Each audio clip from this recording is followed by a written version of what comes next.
So now we're going to do some example problems from section 3.1. Okay, so now what we're going to do is graphs of y equals a to the x and a to the negative x. Graph these by hand, identify any asymptotes and intercepts, and determine whether the graph of the function is increasing or decreasing. So it's important to remember in terms of the a times b to the x part that this is the same as saying g of x equals 1 times 3/2 to the x. Now this hasn't been shifted up or down, so if we're looking at this, this 1 is going to end up being the y-intercept, so that's going to be kind of handy. 1 times, now hopefully you know that 3/2 is 1.5 to the x, so we're talking exponential growth, which means it's going to increase and it's going to have a y-intercept of 1. It's going to has an asymptote here at y equals 0, and then it's going to increase without bound that away. So we would say that the y-intercept is the point 0, 1, and that it has a horizontal asymptote at y equals 0, because they do want us to any intercepts and asymptotes, and that would be it. Similarly, but differently, what if it's negative? 2 things to go. It's the same graph, but reflected over the y-axis, which means that you're talking about it being reflected over the y-axis, so this point would not change and would simply look at that like that, okay? Or another way to conceive of this is still f of x equals 1 times, well, that's 1.5, but before we go there, is that the same as 3/2 to the negative 1, then to the x? And the answer is yes. You can separate this multiplication, right? You multiply 2 exponents, yeah? What is that to the negative 1? It's 1 times 2/3 to the x, which is indeed exponential decay. So either way, you end up with exponential decay. A lot of people prefer the positive exponents, so that's where that comes in handy. Does mean that the y-intercept is still y equals, well, let's just go with 0, 1, and that it has a horizontal asymptote at y equals 0, because it levels off at 0 in this case, okay? All right, next, library of parent functions. So we use the graph of f to describe the transformation that yields this. So if we're talking about negative 2 to the x, now 2 to the x would look something like this, because that'd be 1 times 2 to the x would have y-intercept of 1. That'd be y equals 2 to the x. Opposite 2 to the x would be a reflection over the x-axis. Opposite 2 to the x, right, would be a reflection, so it would look like that. This is not exponential decay because it's increasing how it's decreasing. That makes sense. Now, that would be what this basic model is. What is the 5? I'm going to do a simple mathy type thing. This is equivalent to saying negative 2x, and that's a positive 5 plus 5. So this ends up being a vertical translation, that is vertical translation, shift up of 5. So what you've got then is this 2 to the negative, y equals negative 2 to the x, it's crossing at 1 here, but it's been shifted up 5 units. So if it's been shifted up 5 units, 5, then what does it do? Well, it, instead of crossing at 1, is now going to cross at 4. Where does this level off? This levels off at 0, which means that this is what was 0 where it levels off is now going to be 5 where it levels off, which means it's going to start along here and then hit this y-intercept and be the same graph, right? So the y-intercept, let's clear that up. Let's put our 4 in a little bit better spot here. This 4 is actually the y-intercept. So the y-intercept is now equal to 0, 4, and the horizontal asymptote, that is where it's approaching, is y equals 5, which matches the translation, okay? All right, this is a little bit messier, but 1/2 to the x we know to be exponential decay, so if we're graphing f of x, right, versus x, then that would mean that we're talking about the thing decaying, and if you look carefully, there's a 1 in there, right, 1 times, which means the y-intercept's 1. What about this? Now here's what I would do. I would roll out my ability to deal with exponents powers. So here's what I mean. Is this the same as saying 1/2 to to the negative 1 to the x plus 4 power. Why, yes, it is. Why is that? Power times a power, right? Power to a power is you multiply, right? So what does that mean? This is the same as saying 2, which is the reciprocal of that, to the x plus 4 power, right? Now this is where the fun really begins. Do you remember what 2 to the first times 2 to the second is? Hopefully you remember that as 2 cubed, or 2 to the 1 plus 2. Here's why. Power plus power. This is the same as saying 2 to the x times 2 to the 4th. So when I have two powers being added, I can split it up as the multiplication, right, of those two. Whereas before, you were used to going the other way. Well, what do I have when I have two bases of the same and I add the exponents, right? We're just going in reverse here. So what does this mean? This means that g of x is equal to, well, 2 to the 4th is 16, so it's a constant, times 2 to the x. Is that now of a form that looks a little bit more palatable? Yes. As a matter of fact, it means it's got a y-intercept of 16. And it is, so it's been stretched, if you will, from 1 up to 16, because it got multiplied by 16, right? And is still an exponential increase, right? Because it has a negative. So now it's exponential growth. So it looks like that. All right, to graphing an exponential function. So don't be fooled by this e business. First off, 2 times e to the x minus 3. So on the last problem, we split this up as 2 times. This means that we have to have, well, we're adding, so that e to the x times e to the negative 3. You add the exponents, x plus negative 3, but this is the same as saying 2e to the x times the reciprocal of e, right, cubed. So this is 1 over e cubed. Now, 1 over e cubed is just a number. Let's make that a little bit cleaner. E cubed. Now, the reason I don't write this to the third power is because 1 to the third just is 1, okay? But this means that I'm looking at f of x equaling 2 over e cubed times e to the x.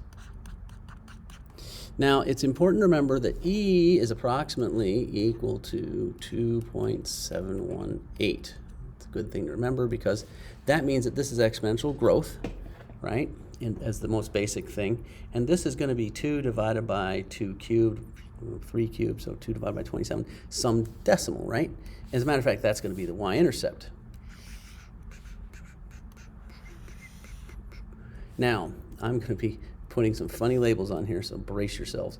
This is going to be exponential growth, and it's going to cross here at 2 over e cubed, which means the y-intercept, if you want to write it, would be 0, 2 over e cubed. And it's still exponential growth, right? And because it hasn't been shifted up or down, right, there's no plus a number, minus a number like there was in the last problem, it's still going to have a horizontal asymptote at y equals 0. That's not going to change. Okay, something else. Hey, e to the 0.5x. So that's the same as e to the 0.5, which, well, wait a second. We know that if we're talking about e to the rx, right, r would be the rate. If this is less than 1, then it's decay, right? So what we're looking at is exponential decay, believe it or not. 50% as a matter of fact, and it's been shifted down 1. So we're talking about exponential decay, and if you look carefully, there's a 1 in front of there, right? That's crossing at 1, right? But then it's been shifted down 1. So on top of everything else, with the minus, so let's do a different color, with the minus 1, it's also been shifted down 1. So what does that mean? That means that our brandy new graph is not going to cross at 1, it's going to cross at 0, right? We don't really need to label that. And instead of leveling off at 0, it's going to level off at 1, which means it's going to cross at 0, being exponential decay, and then level off here. So we could say that the y-intercept would be 0, 0, identify intercepts, and the horizontal asymptote would be, if I shift it down 1, it goes from 0 to negative 1.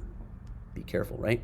Would be y equals negative 1 because of that shift down, right?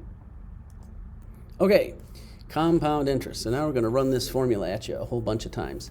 So Invest at a rate and compound it n times per year. So this would be simple, right? 1 time per year, twice per year, or every 6 months. So when we're talking about n equals 1, once per year, also known as simple interest, n equals 2.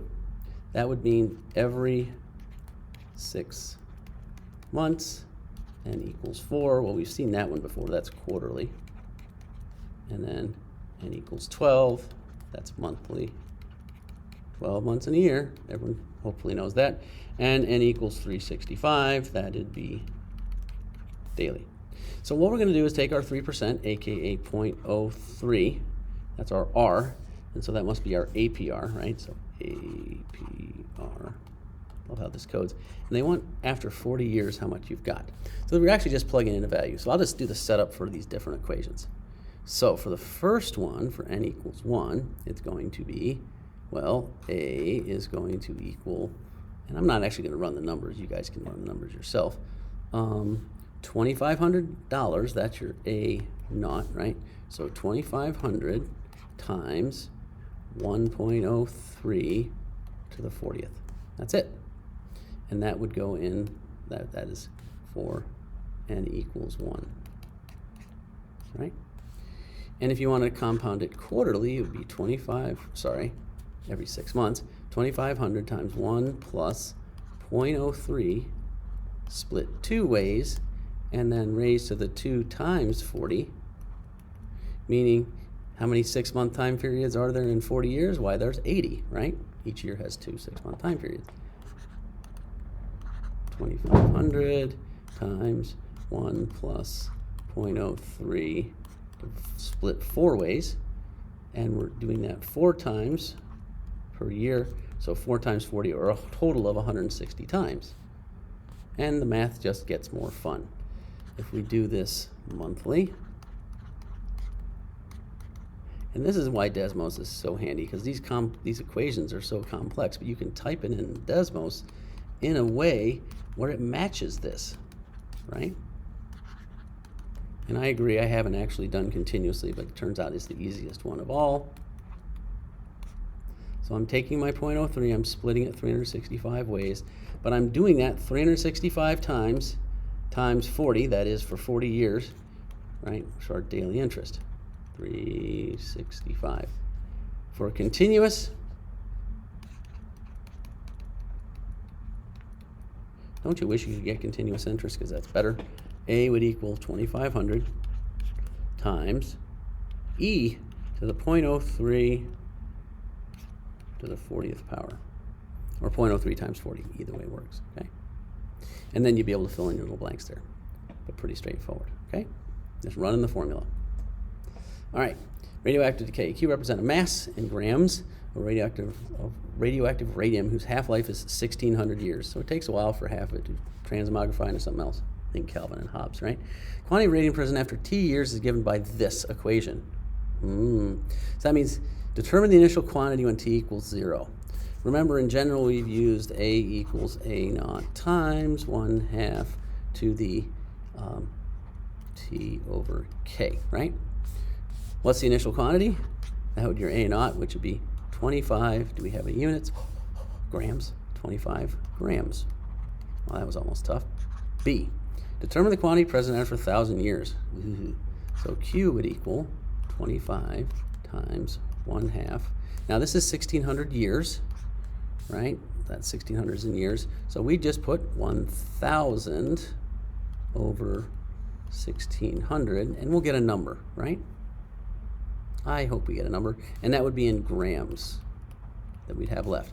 Would it be a little bit more than half? And the answer is yes, because we're not quite getting to half, are we? If it was 1,600 over 1,600, then we'd have 12.5 grams left. So this is going to be more than 12.5 grams that we've got left. How much? Well, I don't know. You guys can plug in a calculator, right? Use a graphing utility, right? See Desmos, as in, all you need to do is successfully type in the calculator. This is your Y. This T up here would be your X. When will the quantity of radium be 0 grams? D. So when is this going to equal 0? Now, let's think about this.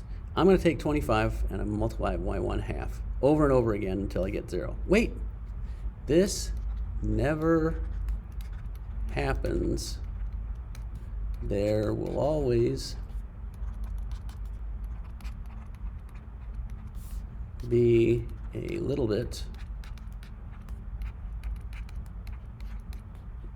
of radium present. You can't multiply something, cut something in half and ever get equal to 0. We get darn close, yes, but never equal. Okay? So that concludes our examples for section 3.1.